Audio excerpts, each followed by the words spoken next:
Hey everyone, today we have a great opportunity with the Ambassador of Belgium to Vietnam, Mr. Paul Jansen. Um, the Ambassador is willing to spend time with us and to discuss this one of a interesting topic where we're talking about what is your relationship at the workplace level. What's the employees and employers working together for better future, especially when we just get out of COVID-19. So today is such a pleasure to have you with us. We would like to have few questions, but at the same time, it's more of an insight sharing about what you think about the labor market in Vietnam. How is it relevant with the growth of the economy of the whole country before and after COVID, especially for 4 years in Vietnam.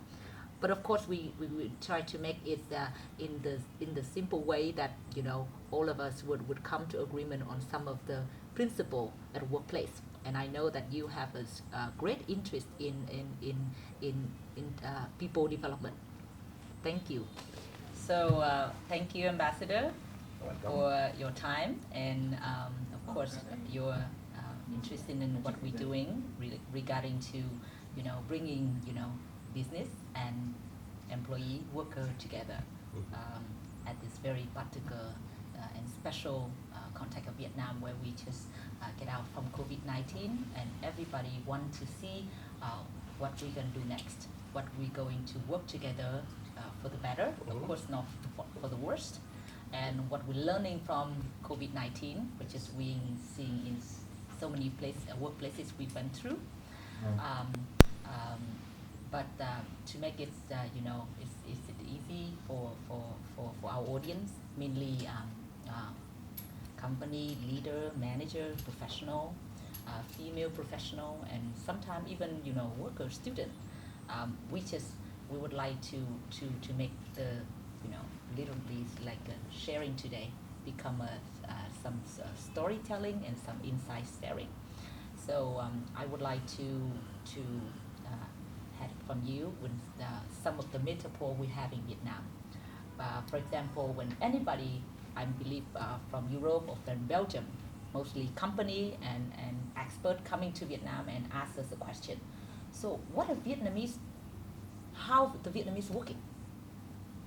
Are they hardworking, they creative, they fast, they, what is about it? So I was thinking a lot about this question and I say, there's no particular surveys and report about this. And it's changing every time for the need for the, but so we look at, we show the guy who's on the street and say, here, I might not answer the whole question, but you look at what we are, participate in the traffic, how we drive motorbike, with bicycle and in a car on the street. That's how we work. I don't know you agree with that. I don't know you agree with that metaphor after 4 years working in Vietnam. I don't think I would agree with that because the way you drive, motorbike, bicycle, cars, is mainly I want to go left, I go left. Period. All right. I'm not sure it's the same in the work relationship. I have the impression that the Vietnamese workers, but actually it's a characteristic I found in other Asian countries. The Asian worker is more dedicated to the goal. You want to achieve something and he will do it. While in the traffic, it's not a long time goal, you just want to turn left and you turn left, whatever the people around you want to do exactly the opposite. So I'm not sure the way people behave in the traffic, in this car, bicycle or whatever, and the way they work is exactly similar. Of course, the common point is the same person, but I think the characteristics are quite different. My impression, but it's completely subjective. Completely enjoy the way you put it, and this is how we come into discussion about, because it's just one of our opinion. You just mentioned about others worker in other country, they work more toward goal. Yeah. Is that correct? Yeah. Unless I'm not trying to defend what we think is right, but let's think about it a little bit. When you joining the particular traffic, and of course your goal is try to get home or to get to the office on time. And then because of some reason there's the way is going on the traffic is like, you know, how you describe it, is more of a situation happen than you expect. If you are normally going to say we go straight, and then suddenly have a red line, you stop. Mhm. Definitely. But it's not happen always in Vietnam. Yes. Not many people stop. And sometimes you like to turn, but then suddenly there's a guy, shh, right go, because he's in a hurry. He was definitely late for work, and he goes, shh, and then and then you upset, you tired. And then sometimes we have a police, and in this particular area, people just very careful, because if I do anything wrong, the police will arrest me. In some other place, they say, it doesn't matter, for police or not, I go. So the metaphor is basically why it's relevant to the workplace is because what we're seeing in most of the workplace in Vietnam, a little bit of the mentality of how rules and regulation work that really form the way they behave and the way they work in their workplace.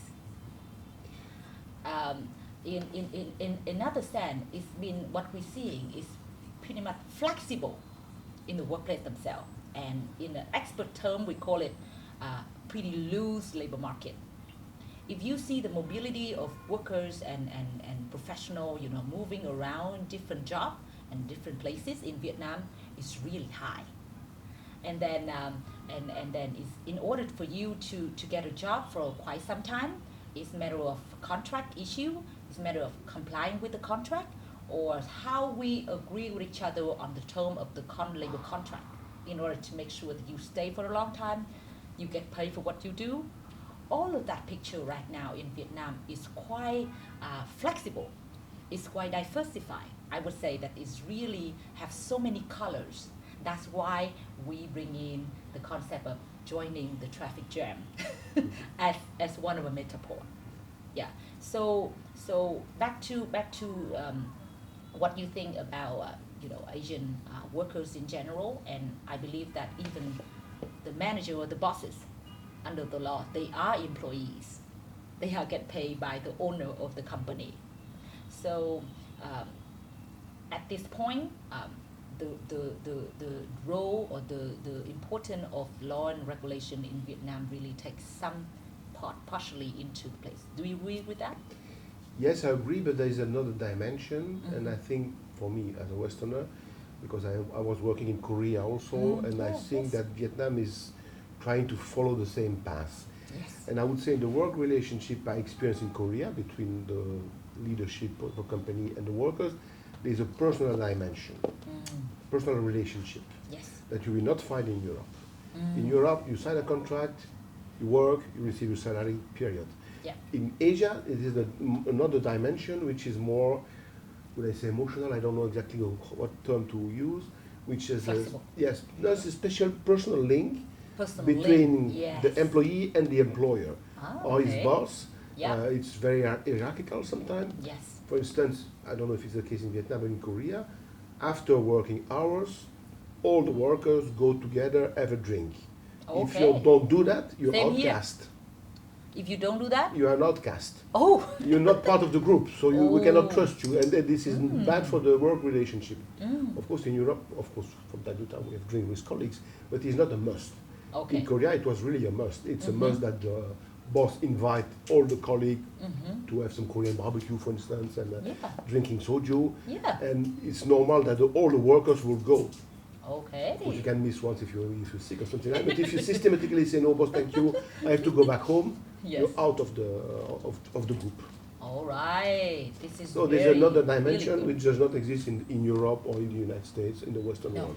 definitely. It's really typical. Definitely. It's not only in Vietnam or in This- Korea, it's the same in Japan. I don't know in Yeah. China because Yeah. they've changed a lot. But This is really good example.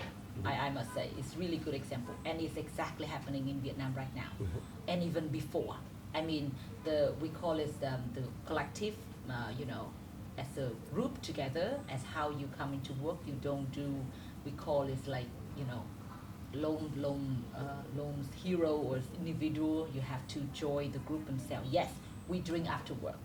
We really have to make sure that in the workplace we work together as a team, and then we make sure that we try to avoid conflict. Whatever happen, we have a very famous saying that anything happen to try to make it small. If it's small, to make it like nothing. So yes, avoidance of conflict is part of what we do because we want to come in the group. But in Vietnam, I would not, compare with Korea because I don't have a lot of experience with Korea, but Korean company in Vietnam, yes. We have the picture of mixed, rigid and flexible at the same time. But going to your example, here in Vietnam, yes, we go together, we work together, but because that's how personal life attached with professional life, and what we're seeing is it sounds like it's great.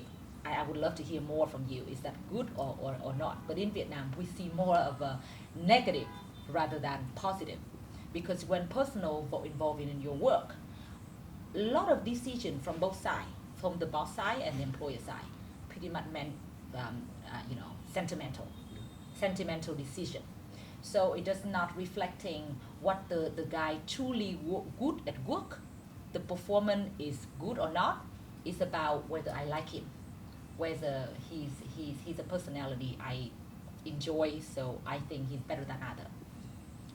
The problem of having a decision coming like that really create the pretty much unhealthy environment. In some other workplace we see pretty much toxic because people fighting for what they think is the right thing to do with the boss. I have to take the really great feeling from the boss. So I try different way to get what I want. And in this case is more like but what I want, not the whole company want. So do you think it's too negative or you think it's... I think it's too negative because this relationship is working both ways. Yes. The boss has also duty and responsibilities towards his employees and vice versa. Yeah. And this is, would I say, enshrined in the business culture, not only in Vietnam, as I said, in many Asian countries. While in Europe, for instance, now we have created the concept of team building. Okay. Because there was no team. So we think, maybe better we should make a kind of better relationship outside of the job. And maybe the they people learn go from outside. Asia. I think so. Okay. Really, no, because wow. it's just in the old, let's say, almost Marxist way.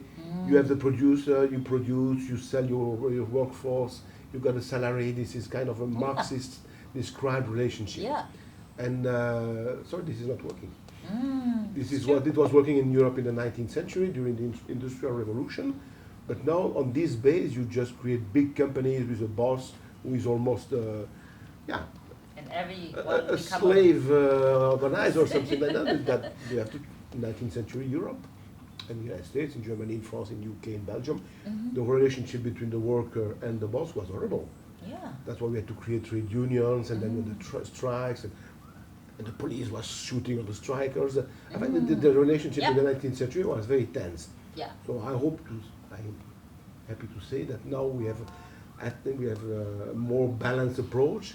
But on the other hand, we lost this kind of family-like relationship between all the people involved in one structure. The boss, his deputy, the workers, even the lady who is making the coffee or the man who is making the coffee, because no stereotypes. So all together they're working in this kind of orchestra harmony. There is always a director and then the violin, and then it should not be only hierarchical relationship between the boss and the workers. Yeah. And it's valid in all structure, in the company, in the ministry, in a shop, whatever. So and it should be more like families maybe too much, because I don't like this idea to think that my colleagues are my brothers and sisters. But anyway, we have a special relationship because we do things together. Yeah. So what you're saying that even in Europe or in Asia, in one way to the other, you see anything going too extreme, for example, too personal, then we have to balance for more professional. Here's too professional, we have to balance more from a personal itself. Basically, the balance comes from the idea of how the group come together and feel like good, feel happy at work. Yeah. Is that correct? It's correct, and it's important that nobody in that group try to take advantage of the others.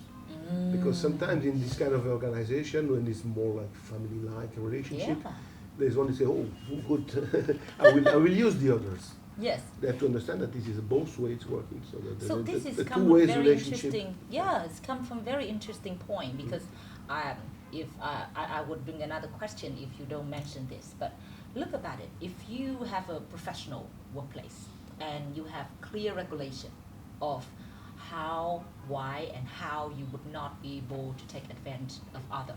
Of course, when you take advantage of somebody, mainly for your own good, right? For your own benefit. When you're Or working for the good of the company. If you're the head of a division, you say, "Oh, I will make my workers work much harder to get some benefits, so I can change my boss." You say, "My division is working very well." So they can take it on behalf of a collective good, of the common good, and then say that this is, but it's not good for the other. So that common very important point where do we need a particular rule and regulation to regulate, to manage the relationship in a way that people working in healthy way, not advantage of taking advantage of other. Rule and regulation truly apply. For example, like you said, if in Vietnam, for example, and maybe in Korea, I don't know. The level of Korea, I think, is I would have some other time discussing about it and from my different perspective. But in Vietnam, when people treat each other as more personal, sentimental, and of course, one way to the other, people find out what I'm doing is right, and seems like everyone else not right, and then everyone else thinking the same. In this point, taking advantage of other is basically, oh, I think it's right for what I'm doing as the position in this company. And when the rule and regulation either is not there, or it's not there but it's mainly paper, it doesn't apply, or people don't respect it, then how we could make sure that people really do in the way that their job, and then they are working for the team as a whole without taking advantage? Where the role of law, rule and regulation? Well, you need, of course, regulation, but the regulation should not be a book like the penal code with thousands of pages because it's not working. Yes. And they always always, yeah, but on page that, you can always escape. Yeah. I think the rules, and then they are needed, of course, that's why we have a work contract, for instance, should be a framework. But yes. the most important thing, and I was head of my ministry human resource department, it's important is to build a relationship of confidence, meaning the workers can come to me and tell me what is this problem, family problem, all kind of problems. Even family problem. Even family problem, we try, I don't know if we manage, but we try to have a balance between the work and the family. Yes. Of course, the COVID has changed a lot of things, but anyway, it was before the COVID, and you always see that you should be happy in your job, in your company, in your ministry, because you don't have to sacrifice your family life. You don't have to let the children find their own way to go to school, for instance. If you arrive a little bit late to the office because you have to drop the children at school, it's fine, as long as your job is done. Yes. And that's the kind of relationship we put in place a few years ago when I was there. So there should be rules, of course, but the rule should be you have to be in the office at 7 sharp. If you arrive 5 past 7, you get fired. That's not the way it works. It's not working, actually. Yes. Because everybody stands, the production, the work is badly done. Yeah. And you really have to find a balance between the personal life, I said family, but it can be culture, whatever. Yes. Personal life and business life. The two have to be balanced, otherwise you're not happy. If you're not happy, you don't work well. That's truly is, I think, would be one of the highest level of relationship. The way that we call it nurturing it and develop it. It's not managing it, right? Because in the moment you start to managing the relationship, it start to be one way to the others, conflict with the idea of work-life balance. Because at the end of the day, the boss wants the result of the work, and it's only can happen when the employees truly work toward it, right? But it's a message which is difficult to pass, even for the workers. I remember when I was in that position in my ministry in Brussels, we had, the prick clock, you have the card and stack, you arrive, and we wanted to get rid of it. Yeah. The importance is not that you arrive at that hour and you go out at that hour. The important is at the end of the week, what we expect from you, your job has been done. We're So sharply, many sharply. head of department were, yeah, but I mean, they will arrive late, they will not work.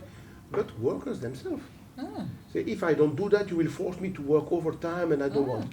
So this is really a business culture to put in place. When you replace one business culture with another, Yeah. it takes time. Yes. And it's not always easy from both sides, the boss, but also the worker. Yeah.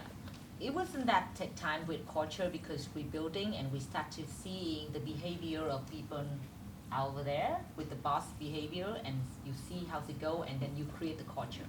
Or the culture itself will be set up. Because what I'm observing so far with the definition of in only the corporate or organizational culture, there's really so many definitions, so many ways to looking at it, to be Yes, honest. of In course. every year maybe they come out with new terms that people have to learn. So that come into one of the challenge of a people in charge of personnel. I'm pretty sure you go through some challenge as well. But one of that you mentioned that if rule and regulation don't put in the big book and very thick like a Bible, and mainly people cannot read and understand it in all ways. And not to mention that when rule and regulation changes in the way that the boss, the one who make the Bible happen, really see this is change and I put the change into. So if that's the case, how to create the framework that everybody know that this is the particular gene or DNA of the company that, like for example, you cannot lie, you have to say the truth, you have to respect other, you cannot yelling and insulting of them, or you make sure that you keep your promise, you don't break it. If you make a promise, you keep it, you don't break it. That's some of the work we've been working with company in general. Would that should be that simplify, or how we make sure we come on the same page on so many items like that? I think it's a constant dialogue. My experience was a constant dialogue. Constant Everything dialogue. you want to tell me anything, my door is open. We can always pay. I will not always give you the right to do something or say you're right Yes. and I'm wrong, but I will always listen. That Okay. helps a lot. Yeah. Because of course in the no work contract they say it is forbidden to yell. Yes. Of course not. But I mean, you know that if you do that, I mean, the relationship will be broken. It will be very difficult to rebuild Yes. confidence with the Yes. workers. Yes. Or heat or violence or Yeah, anything you're but talking I mean, about. it is a common sense and dialogue. And Yeah. I'm not happy, boss, because I have that problem or this problem, and then okay, I will try to find a That's- way. And we just say, no, shut up, do your job. Yes. That's not working. That's so important from what I see in Western world, mainly in business, is dialogue. And we talk about dialogue in workplace, and we know that Belgium government and many European government helping bringing dialogue concept in many aspects in Vietnam. And then we truly learn a lot from it over the past, I must say, at least when I know it's more than 15 years. But there's an interesting case that I would like you to think about. There was a case before when we were working with a very famous CEO of a big textile company. She having about 11,000 workers in a different facilities. And when we talk about dialogue and we talk about listen and talk to the worker to see what they want, because back then white cat strike everywhere. It's anything that they don't like, they go out on the street. And it's make a huge big picture about Vietnam unhealthy workplaces. So when we talk to her and say, so what you doing with the dialogue at work, she's very proud and telling us that well, every day after 6:30 p.m. every single worker out of that 11,000 would be able to text her on her personal phone. What do you think about that? Well, it's not so. It's good. It's a good idea, except after 6:30. You have something Because to you say say at 6. that Say no, during stop. daytime. In 30 minutes, I will be listening to you. Not now. That's it should be flexibility. Doesn't mean that you can do everything, anything, and anyway. Yeah, but and 11,000, right? And that the truth is her phone actually. That's a good thing that she's available exploded. to listen to the problems of the workers, but she should be I wouldn't say not more open because it's already very open, but don't put limits which are not necessary after 6:30. What about For if her it's own. 6:25 Yeah. or if it's even 5 o'clock? Yeah. She herself would not find the Yeah, work-life balance. I wouldn't say you can text me anytime. Just say you can text me after the working hours anytime. Something like that. But if you could start to put real 6:30 sharp, Yeah. and then 6:28 wait 2 minutes, no. Okay. That I wouldn't do. But I mean that's my own reaction. How about if there's 11,000 and there's one point happening to her that her phone actually exploded? I mean, she couldn't do that more than in short time. And then this is interesting point when we're discovering with her team. I mean, there's lower position, mainly managers and people working under her, but Yeah. above the worker, above the 11,000 worker. They're going that if the worker going directly to her, number one, that she would not be able to collect the data in the right way to get the real information, what truly happening, and what most important thing, to go back to us and say this is what you have to address. For example, 11,000 worker all saying they have to increase salary, for example. We need to have a real statistic. We have to work on the financial and business model of a company to come with the fact that when and how long and how much we're gonna increase the salary, for example. So what the managers say to us that they're seeing the problem of the CEO loss of trust over them. They cut their role and come right to the workers. Yeah. They don't trust us. If she doesn't trust us, why are we here? There's a demotivation for us. True. So. This is what the American call the chain of command. Okay. Yes. That means that there's a middle management and a little bit higher. Yeah. Not everything has to go to the boss because some problems or questions can be solved at the basic level. Yes. And plus, indeed, the middle management, I would say, we Yes. feel okay. I'm not necessary. The worker goes down to the boss or what. Yes. So this is demotivating. I agree with you. Yeah. So actually, the boss Yeah. should only be like a mother, or we should only talk to her or call her if there is an issue to be solved at her level. Yes. If it can be solved at the lower level, why overload the working out? Because he has many things to do, of course. Yes. Yes. And you're not supposed to do everything. So should we, at that point, giving the idea of prioritization, putting priority at the filter for? Yeah, but that's why for you her need team? a culture of dialogue at all levels in one company. Between the worker and his immediate boss, between the division Yes. head and the That's factory important. head, and then the Yes. company head. So Yes. at all levels, there should be Yes. a culture of dialogue. Yes. Yes. That's the only Yes. way to work. Yes, and then you can bring in technology Yeah. to get people information in a correct way. Yeah. Yeah, yeah. This is great. This is up to another level of dialogue, and then we should see that in the main term, and then that's truly what happening now with company learning and try to figure out how to best putting on dialogue and communication with people within the organization. But maybe this is the last point before we come into another question, is that when we talk about how we talk to each other, we have to talk to each other often. We have a scenario. We have to sit down and have the different layer of manpower sitting, talking to each other, and we find out what is the most important information, what the most important issues that we have to fix first. Simply put it, like in company who have many white cat strike.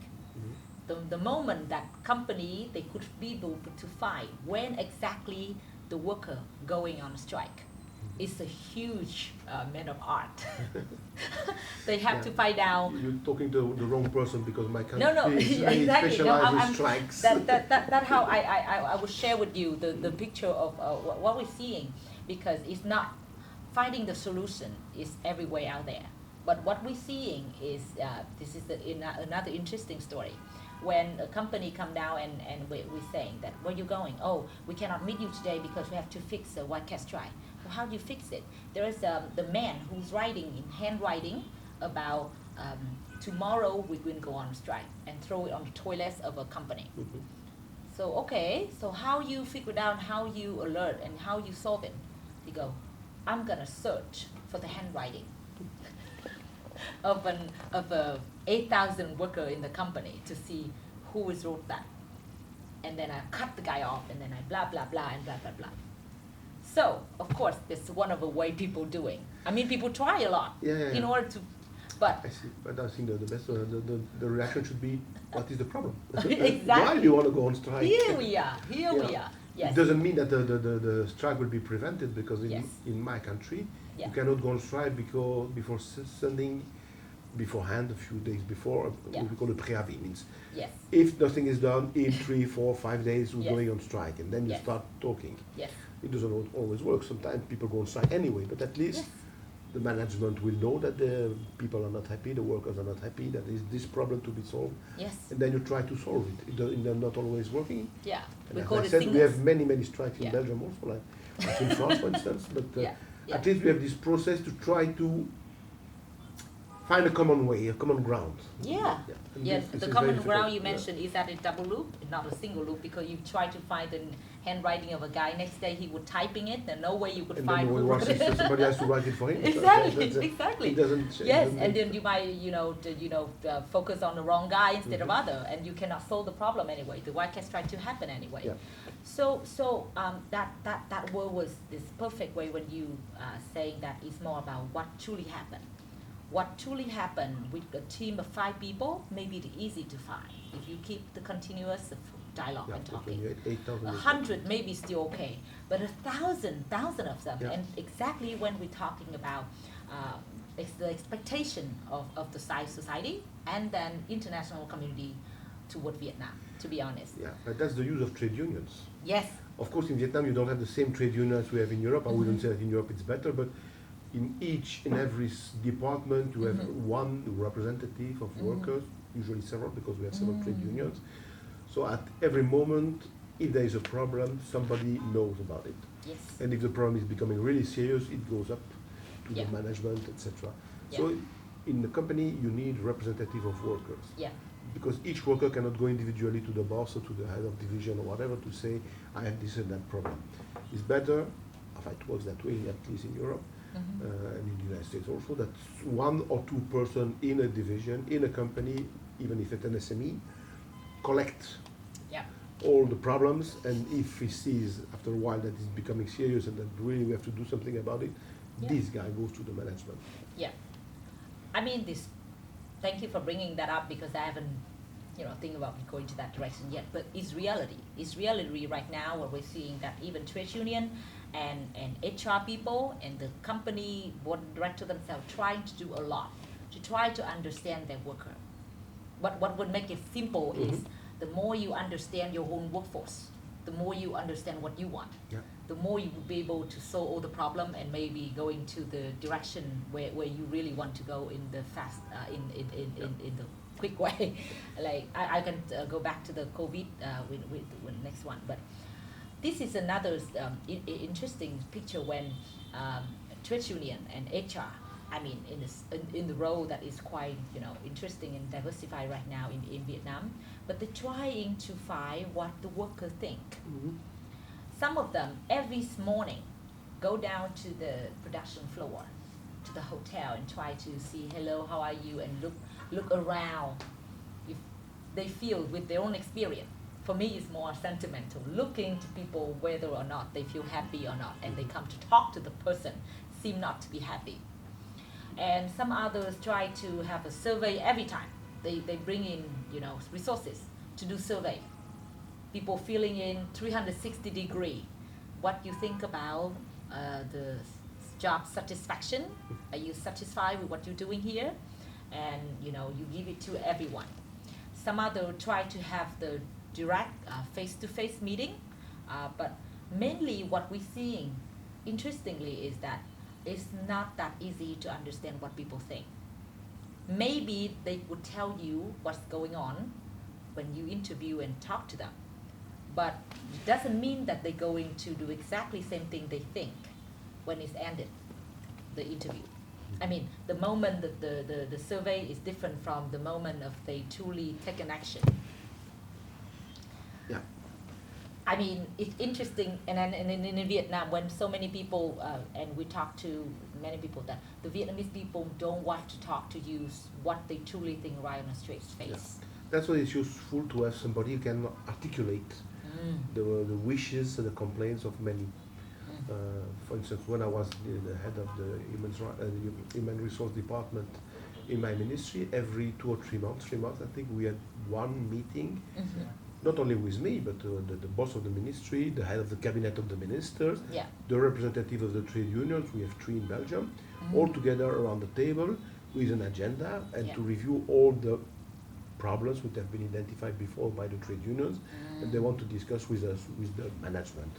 So the Secretary General of the Ministry, myself as the Human Resource Director, the Chief of Cabinet of the Minister. So everybody is around the same table and all problems can be addressed. Not always solved, of course, but always addressed. I think that's a good way to know what's happening in your organization, what are the problems, and to have an idea of how to solve it.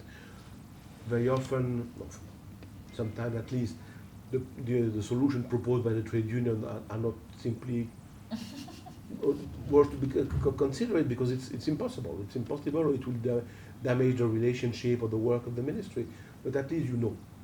You know that there's something to be addressed, and you have to talk about it and to try to find a common ground, as I said, which is not easy because very often the position is so extreme that to find a middle way is very complicated. So basically, we still need to go to the quality of information.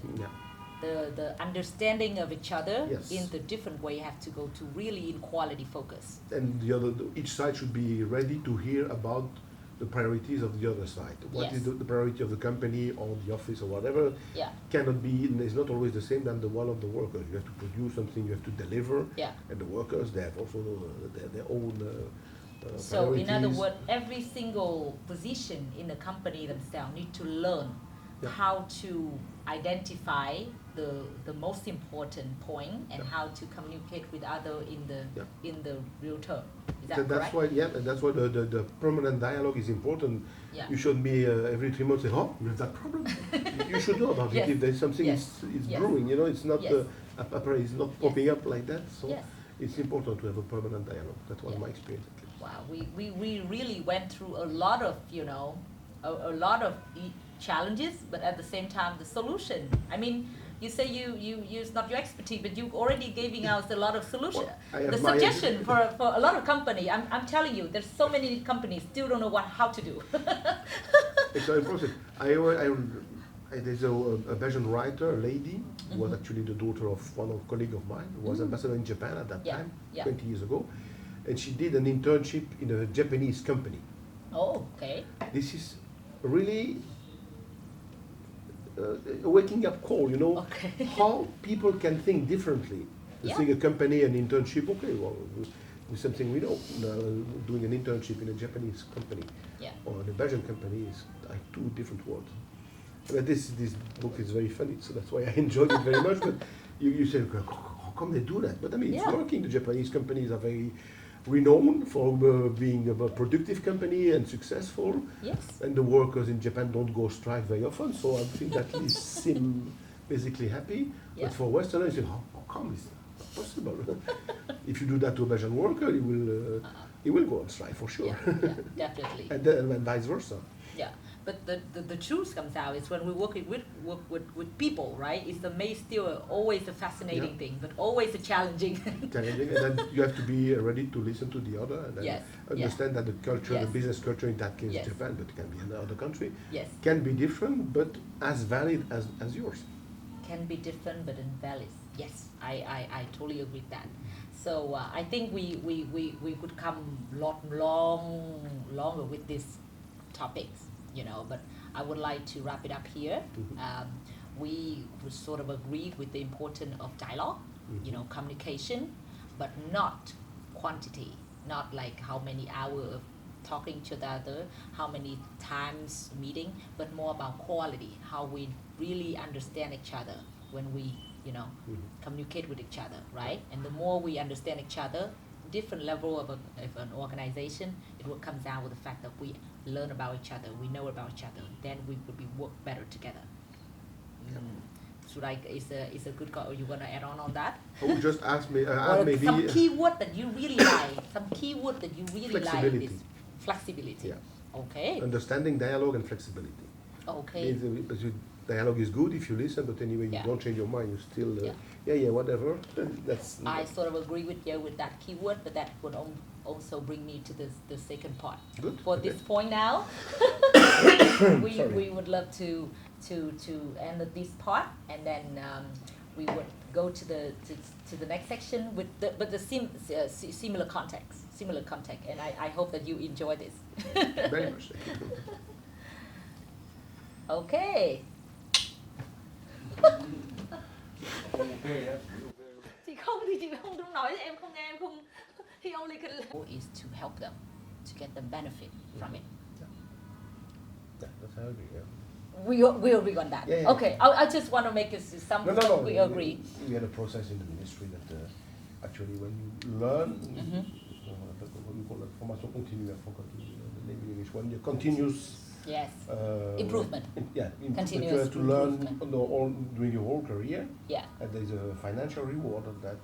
So Yeah. you get a better, not big, Yes. but some Yes. advantage, financial advantage. Yes. Yes. By learning, by Yes. acquiring new competencies, you can improve also your salary. Yeah. So basically, just about the topic today, we talk about how much we need to learn, and how far we need to learn, and what agree with how to learn and where to get there. Right. Between the well-being of the worker Yeah. and the advantage for the company. Yes. The two should match. Yes. It's not Yes. always the case. Yes. Because I expect colleagues also in the ministry or Yeah. specialists to go to one training to another. Yeah. Actually never work. It So exists. good. Yeah, we already that there because the number of the hours, the training hours, more important than the quality. So that's the whole point. Yeah. So I'm going to ask about the is any experience from Belgium in terms of learning? Do you think you would?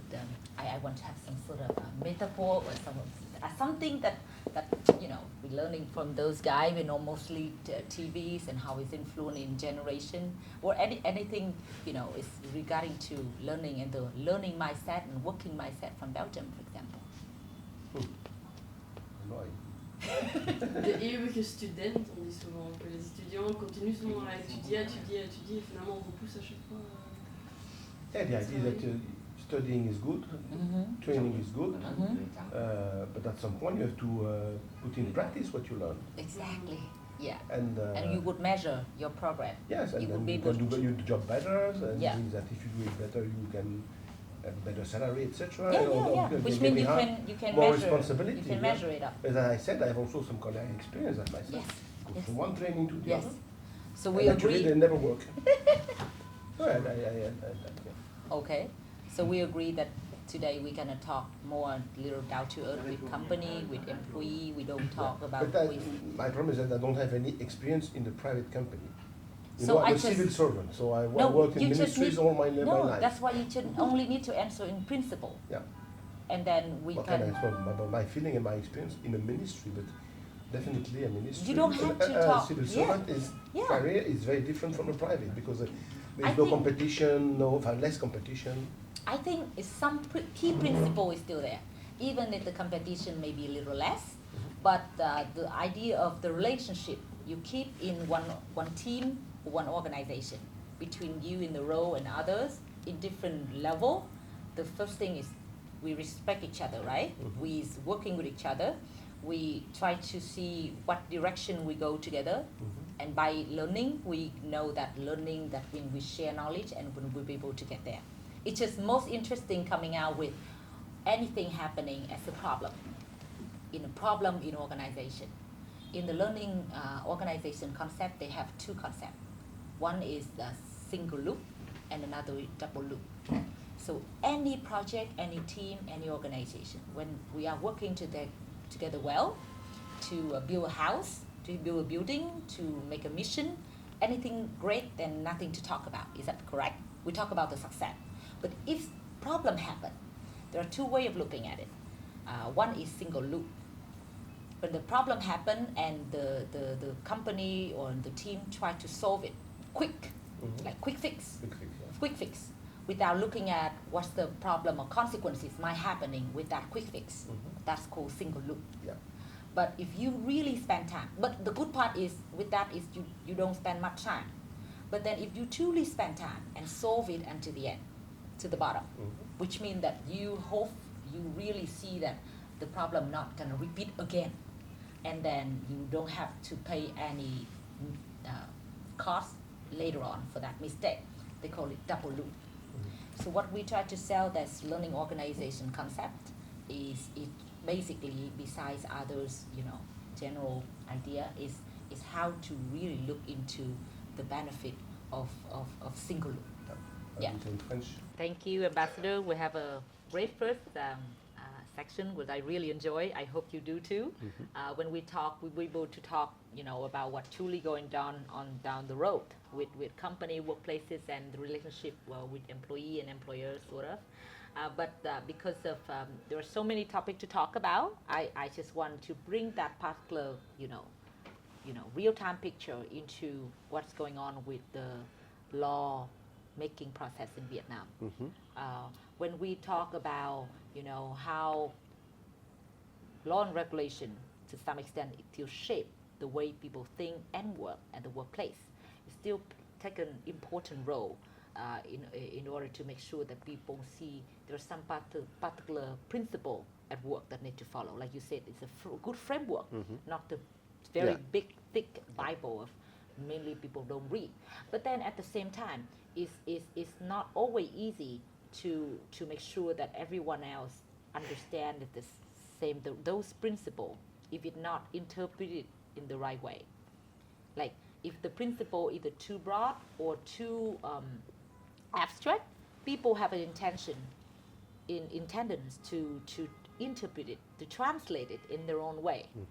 So, for example, when we talk about comply with the regulation and the standard, but at the same time, we agree that we have to be flexible in order to make, sharing, we make innovation, creativity happen. Because if we stick with the rule and regulation too much, then the mind is all about, okay, let's go to direction, you cannot think about something new. But if we go in too flexible, for example, like, I don't care about the rule, I'm here to think creatively, then that is how, when it's in a workplace, people try to stuck with the fact that where direction I'm going. Is that any way in between? Yeah. So I'm seeing and I'm observing so far with so many companies, small and big and super big company. These two terms come into what we call it, there's the structure, decentralization or centralization. People struggling with that every single day, even though they try to putting in training, try to explain and try to work with each other, how to get to the good version out of it. So one way we find out, and we're working and we're seeing this one way to come out was if that the regulation and the way people talk to each other is been too complicated. Number one, because for example in Vietnam, we import a lot of new knowledge. We learning from Europe, from America, from many other countries about how we should operate a business, an organization. Then it happened with non-profit organization as well, what we observe. So when the moment we're learning too much, we're learning new knowledge too much, we start to sit down in front of the whole text of book and books. And most of the time what we're seeing that we don't know which one is the better. Then when we talk to the leader, we talk to worker, we try to identify how they interpreted it into the workplace. What we realize is not only is so many standards, so many ideas, so many interpretations, the way that people use their language is getting far more complicated than we thought. So there's one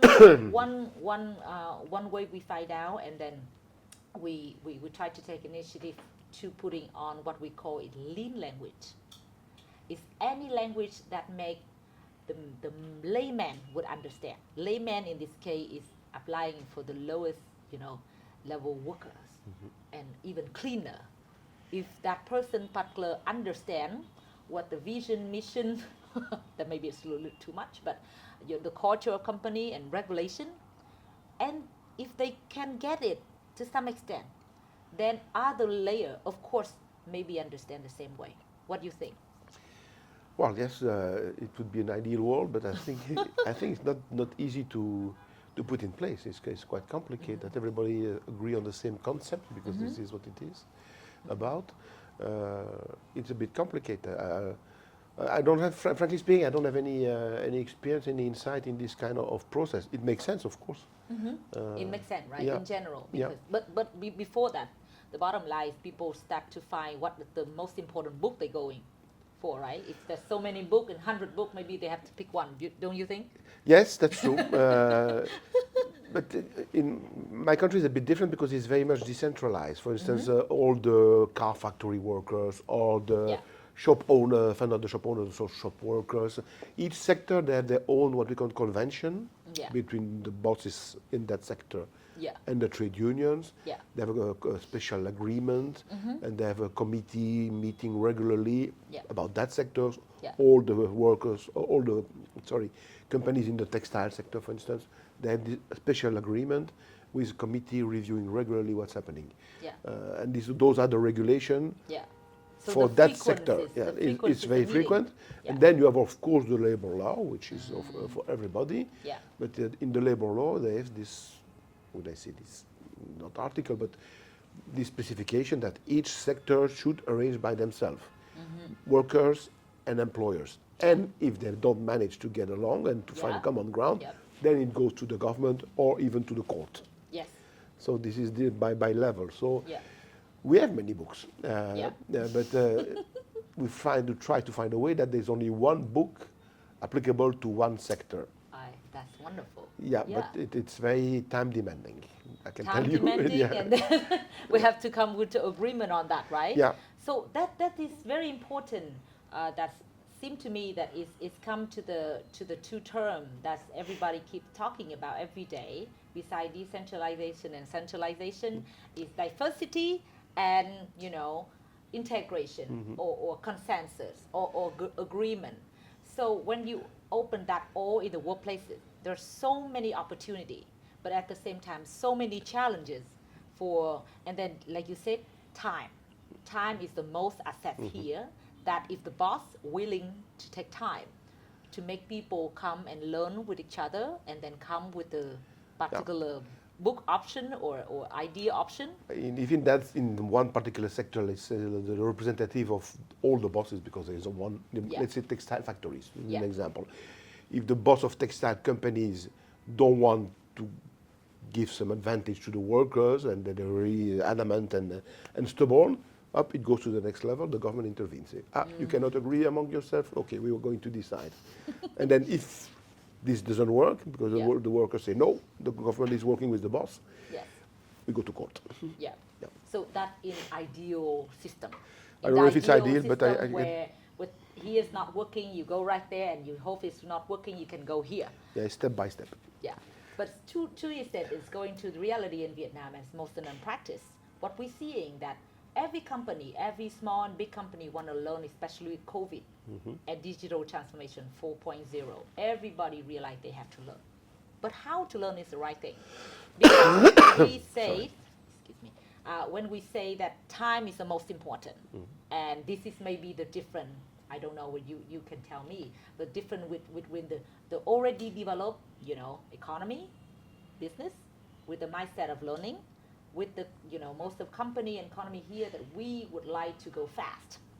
We want to see the fast growth. And then the time seems to be the most precious thing that the investor or the company willing to take for people to learn and really come to the new knowledge or anything they would come to as agreement. So when the time is not there, all the resources and everything for put people in place that, hey, learn, do it, and learn yourself, and though you're getting better skill, getting knowledge. In many companies now, after a while spending money on learning, they stop. They say, go home and learn, or learn after work. I don't pay for that because you're supposed to do it. So if that's the case, then obviously it's going back to the situation that there are no new knowledge. People keep going to the different direction or same direction, but they don't see the result.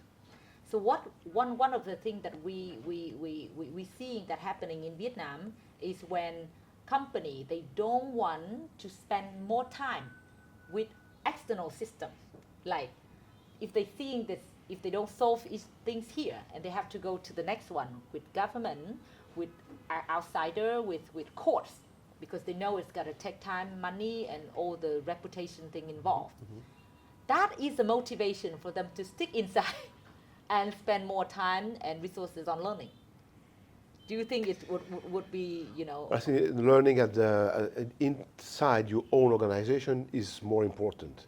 Learning how to do your job better, Yeah. learning new stuffs about your job, Yeah. learning about the work relation between you.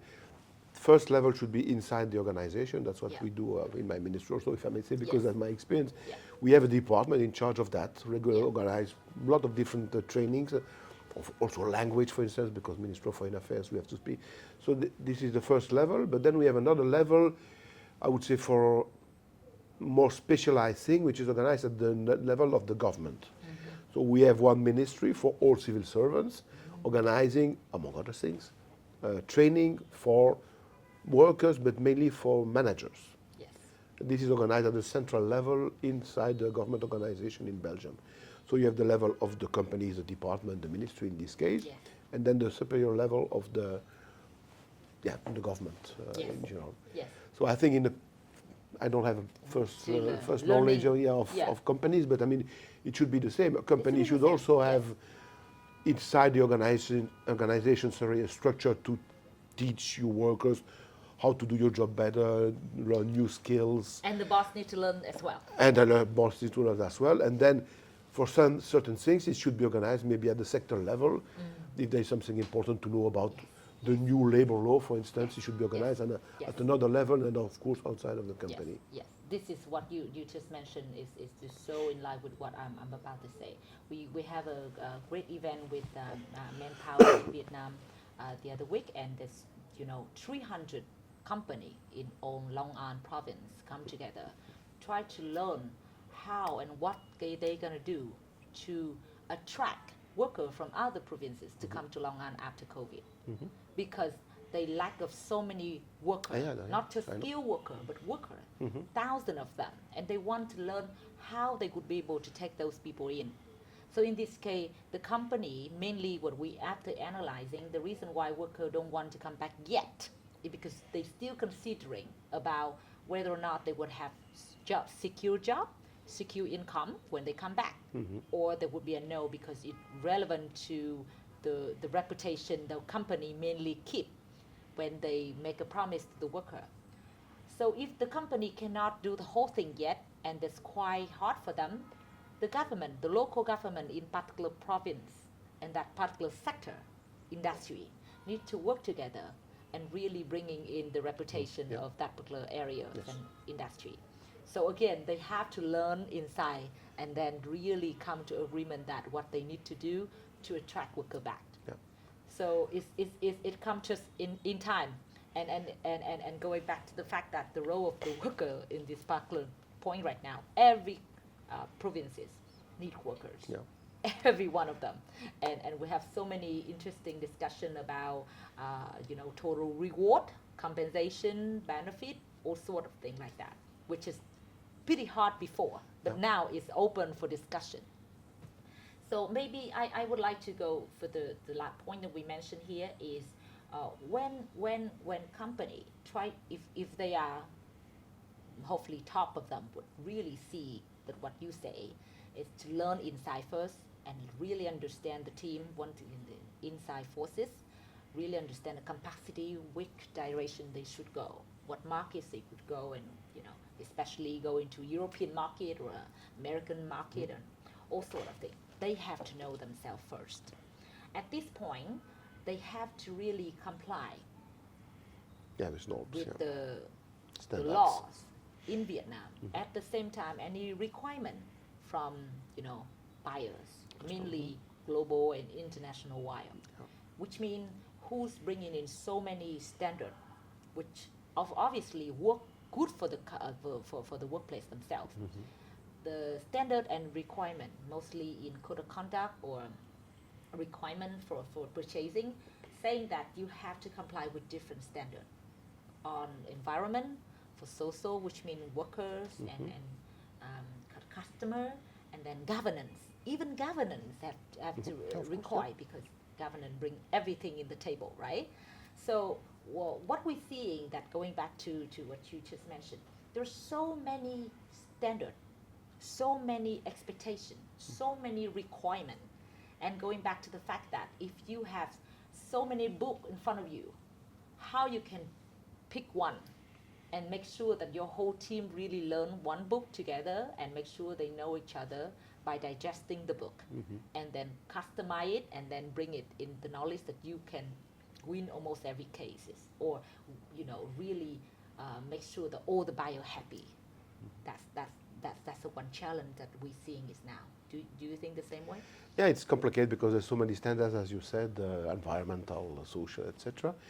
The good thing is that it's much more organized than before. There's some kind of organization with a label AA, meaning these companies respect the environment. Yes. So it's starting to be organized. Of course, you cannot have only one for all the world, for all the sectors. So it's, for instance, the agricultural product, you have bio label that certify that the food, the animal was eaten, etc., etc. So it's much more and more organized at an international level, which means for the companies it's easier to comply with the rules because it will cover different countries and different, shops, for instance, supermarkets. For the meat, if you have this label, okay, you can go. You do it once, from time to time the inspector comes to see if you're still respecting the rules and the engagement. But still there are many, I agree. Should it be organized at an international level by the International Labour Organization? It could be possible, but many of those standards relate to food safety, so health analysis, and the ILO is not able to do that. So I mean, they should work with the World Health Organization, for instance. So if there would be a kind of international organization at the UN level, for instance, which could be coordinating that, it would be ideal, but we are not there yet. So you think that we're not there yet, Sorry. but there is already some sort of... There are already progress, yes. Already progress, okay, yes. For food products, for instance, we have international kind of label, Yeah. blue dot or so, whatever, meaning that you respect this cahier des charges, the different standards and the demands from the customers. Yeah. And this organization check in the company if it's done. Yeah. And then you have this blue label, let's say, if it cannot be another color, of course, but I say blue label, which allow you to export your products in all the shops and markets which are in the organization. So you don't have to do it for each company, each shop in each market. You have one label valid for the whole world, but for at least a part of the market. Yes, so we are getting there, and there's some sort of expectation already. Yeah. Some sort of. It exists also for the energy saving, because this washing machine is How using a lot of labor? energy or How about less. social responsibility? Yeah, that's more ILO. That's of course the ILO. There are conventions, and they have reports to be made by each government about the respect and the way they comply with the convention from the ILO. Meaning that we're all learning to get to the integration then to some extent. The good thing also is they can learn from the process which we have undergone by other countries, so you know exactly how it works. And the good thing in the ILO, it's tripartite, so you have the representative of the governments, of course, because it's an international organization, but also the workers and the employers. The three together in one, it's the only international organization, I think, where they actually associate governments with representative of the civil society, trade unions and employers. So in all those stakeholders sitting together and say, here's this one particular, set of standard. That's the most important. Yeah, the standards are defined. We have to stick in, or maybe we have to accept the not perfect world when then some others less important maybe comes up after. May I put it that way? Yeah, that's true. The ILO put the convention, which signed by government, of course, because it's an international treaty. And then the way it's implemented is reviewed regularly by those tripartite organs, government, employers, and workers together. Later on, we would like to share with you one our initiative is to simplify all the regulation and make them into infographic. So my staff will bring it over to you, but then how we see the challenge of the Bible, like thick book like this with the hundred of pages, where lawyers spending a lot of time developing it, we could be able, bring them into infographic. And the most interesting part is you can tell what the workers must do in red versus what they should do. And the company themselves like, oh, really, this important? Because when we make a labor regulation, we think everything that's must have. So it's hundred of must have. And then now we identified with color code, with infographic. The workers and even the manager look, oh, it's easy for me not to do that, because otherwise I would have discretionary action, because I would, maybe not comply with it because I don't know, or because I don't understand why, and then I cannot read it. So maybe that's one of the way that we would put prioritize into the picture. We call it a 80-20. Maybe focus only 20% of the most important to get the 80% of the goal. That's an important job to explain exactly what. In my country, it would be done by the trade unions. Yeah. They would explain to the workers and to the employers what the responsibility of each other. Here you have to do it because the trade union. We have to do all. Yeah, we have to do all. But at least right now the dialogue still happening, and so it's an advantage. It maybe is the last thing to reworking on about is when we put that all new initiative together, we have a buy-in from different perspective or not. So that's why we would like to do that most with the company on the work, on the ground first, workplaces first. If they see that truly makes sense, then when we can tell the story with others, maybe it easier. Yeah, that's all good. Learning by examples. Yeah, just so you exactly see your example. But it's really an interesting process. It's really interesting process. So I think that we went through so many good things and good, very challenging point that we can really went through today. It's a never-ending process because in 19th century you have big steel factories. Today you're working on computers. This is two different worlds. Yes. And the work relation between employers and technician, technology and scientists is completely different as it was 100 years ago, and it will change again. Before we don't have enough, now we have way too enough, or overwhelmed. IT is one world, biotechnology is a new world, so and everything is continuing. So that's interesting about the human life. It's always changing, evolving. And especially with COVID-19, what we truly see is everything people can talk great about, but I think the bottom line was people deep inside, we seeing what we learned so much about it, and the process that you mentioned about learning and then understand each other. One of the good side of the COVID, as far as I think, it's something we started before. This means working home, online. Yes. With the COVID, it became compulsory. Yeah. And it proved that actually you can do it. Yeah. It will not replace the work in the office, but at least part of your job can be done home, which means that it's easier also to combine, as I said before, working life, personal life, family life. Yes. In one place, you can do everything in that place. Of course, you cannot do that every day for the whole week and the whole year, but that you can work more from home. This is something my colleagues in the ministry, for instance, all the colleagues, would never imagine possible. Yeah. Because if they're home, they will not do anything. No, you see, it's possible. But it's still possible, right? Sure. So is that correct? We're saying that when the contact, when there's extra outside forces force us to do it, we can adapt. We can adapt. But of course, inside we must have a really desire to make it happen. Yes, because that explains it with business. So many business collapse, but so many business still keep going, right? Yeah, the sense of responsibility is working both ways. Yes. The worker, but also the boss. Is to be responsible for the other. And that's the way it works. So that it should be working. Yes.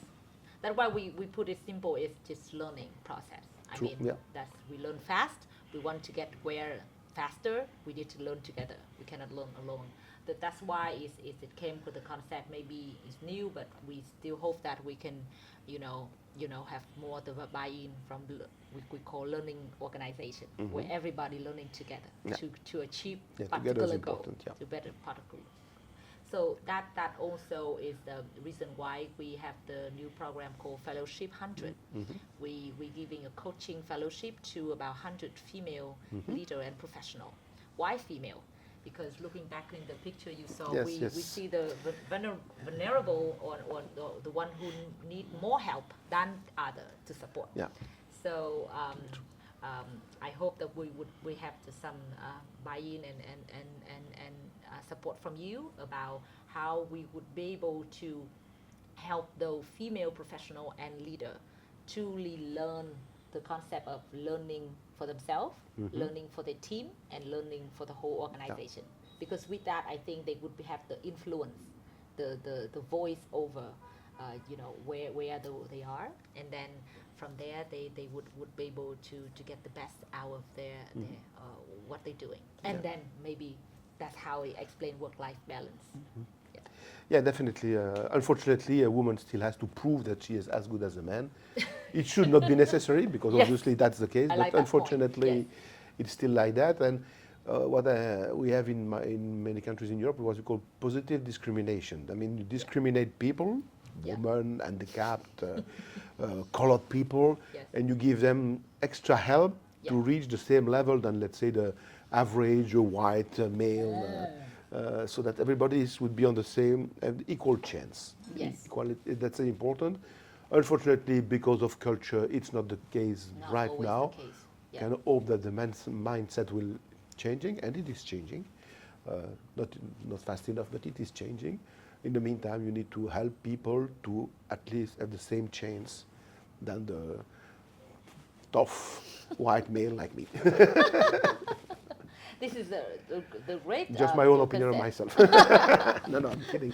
I'm kidding, but unfortunately that's the case, and we need to get an extra push, extra help to some people, some group of population. Yeah, that's also great, and I really appreciate today in your time. We discussed so many things on. Maybe it would be on and on for longer hours, but I think we get to some sort of agreement at some point about how it's supposed to do and what, like us, what we could do and what we could continue and spreading out and inspire others. So maybe before we wrap it up, you might want to have some one or two things to talk to our audience of this trip, with mainly female professional and leadership who believe that they would need to learn more, but learn in the right way to change their life and of course the environment, the culture around them. I don't know if I have something to teach the women in Vietnam. I don't think Just so, to actually. share. I think I'm very happy to see that more and more women actually. I see the chairwoman of VietJet. That's a very big success story. This is great. I mean, in the representative of Belgian companies here, we have several representative offices led by women, and frankly speaking, there is nothing they have to learn from men. Definitely not. So it may be, maybe they should realize that they can be more assertive, and that their male colleagues will finally realize that, oops, maybe actually she's doing a better job than me. I mean, I'm saying that, but in my own organization, I would say I'm an ambassador of Belgium. The female colleagues is less than 20%. Most of the ambassadors are still male, which is not normal, because in other countries, mainly in the Nordic countries, Sweden, Norway, etc., it's just the opposite. So that proves that the woman can do the job, but unfortunately the society is still not ready for that. I had so many, because as I said, I was the head of personnel in my ministry. I had so many young colleagues starting as a diplomat, and after a few years, they gave up because family life, because the husband doesn't want to follow his spouse abroad. So it's they want the children and say, okay, I should stay in Belgium. I should not go abroad. That's too bad. But as the example of other countries show, it is possible. This is just a question of mindset, especially in the male-dominated society we have still. So maybe that's the point where you say that wherever women truly see the confident and the self-confident and self-confident. yeah.